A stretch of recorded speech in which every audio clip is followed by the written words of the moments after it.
আসসালামু আলাইকুম ওয়া রাহমাতুল্লাহি ওয়া বারাকাতুহু। প্রিয় শিকারী ভাইয়েরা, অনেক নতুন শিকারী ভাইয়েরা এই সমস্যায় পড়েন। মেশিন ঘোরাতে গেলে অর্থাৎ আপনার যে রিলটা ঘোরাতে গেলে মাছ ওঠানোর সময় দেখেন রিলের যে গিয়ার আছে এর নিচে আ যে ফাঁকা জায়গাটা আছে এখানে সুতা প্যাঁচ খেয়ে যায়। এই সুতোটা আপনারা কিভাবে খুলবেন? অনেক নতুন শিকারী ভাইয়েরা ভয় পেয়ে যায় বা বেশি ঘোরাতে গিয়ে সুতা ছিঁড়ে ফেলে, ভিতরে আটকা পড়ে। দেখেন যেহেতু আমার এটা সামনের গিয়ার, তাই আমি সামনের যে গিয়ারটা আছে এটা বেশি করে ঘোরাচ্ছি। দেখেন একদম বেশি করে ঘোরানোর ফলে আমার এটা কিন্তু প্যাঁচটা খুলে যাচ্ছে। ভালো করে খেয়াল করবেন। অনেক নতুন শিকারী ভাইরা এটা ভুল করেন। ভালো করে লক্ষ্য করছি। কয়েকদিন আগে আমার সামনে একজন এই বিপদে পড়ছিল নতুন শিকারী। আমি যাওয়ার আগেই সে বেশি করে ঘোরানোর কারণে ছিঁড়ে গেছে সুতাটা। তো দেখেন আমি সামনের গিয়ারটা খুললাম। এখন পুরোটাই ওপেন করব।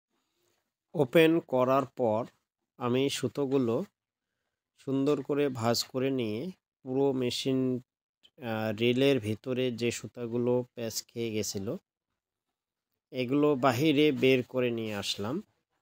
এবারে আমি চাবিটা সুন্দর করে পরায় দিলাম এবং মাথার চাবিটা সুন্দর করে পরায় দেব, দিয়ে যে প্যাঁচ আছে প্যাঁচটি সুন্দর করে দিয়ে দেব।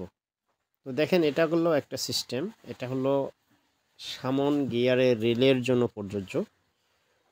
সামন গিয়ারের ক্ষেত্রে এইভাবে আপনি ঠিক করবেন। তো এবারে আমি সুতাগুলো উঠালে সুন্দর হয়ে যাবে আলহামদুলিল্লাহ।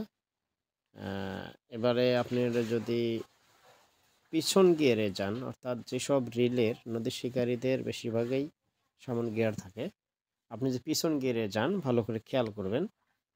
এটার মধ্যেও এই একই সিস্টেম। সামনের মাথার যে চাবিটা আছে, মাথার চাবিটার মধ্যে আঙ্গুল দিয়ে সামান্য একটু চাপ দিলে চাবিটা খুলে আসবে। ভালো করে দেখেন, চাবিটা খুলে আসবে। এই জায়গায় চাপ দিতে হবে, আমার আঙ্গুল মাথা ভালো করে খেয়াল করবেন। চাপ দিলাম, এই যে উপরের দিকে টান দিলাম, খুলে আসলো।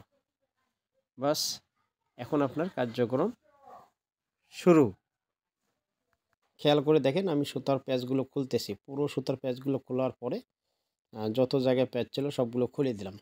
এই চাবিটা খোলার সঙ্গে সঙ্গেই কিন্তু আমার পুরো রিলটা খুলে আসলো।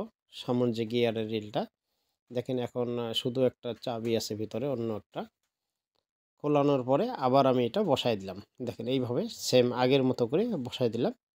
বসায় দেওয়ার পর সামনের চাবিটার উপরে একটু চাপ দিব। এই যে চাবিটার উপরে চাপ দিলে পুরোটা বসে গেল। তো আশা রাখি বুঝতে পারছেন কিভাবে আমি দুটাকে পিছন গিয়ার এবং সামন গিয়ার যদি থাকে মেশিনে, দু সিস্টেমেই আপনাদেরকে দেখায় দিলাম, দুটি অপশনই। যদি ভালো লাগে ভিডিওটি শেয়ার করে দেবেন। আর নতুন অনেক শিকারী ভাইদের জানার মতো সুযোগ করে দিবেন। আর যেগুলো সুতো আমার প্যাঁচে লেগেছিল সবগুলোই কিন্তু আমি টেনে টেনে খুলে দিলাম। এখন চাবিটা টাইট দিয়ে আমি আবার সুতোগুলো পরিয়ে দিলাম। তো মৎস্য শিকারী ভাইয়েরা যারা নতুন আছেন তাদের জন্য অবশ্যই ভিডিওটি কাজে লাগবে আমি মনে করি। তো এইরকম নিত্য নতুন ভিডিও পেতে আমার সাবস্ক্রাইবকে ফলো করবেন। আপনি যদি নদী এবং টিকিট পুকুরের সেরা শিকারী হতে চান, এই চার এবং টোপ ব্যবহার করেন। আলহামদুলিল্লাহ।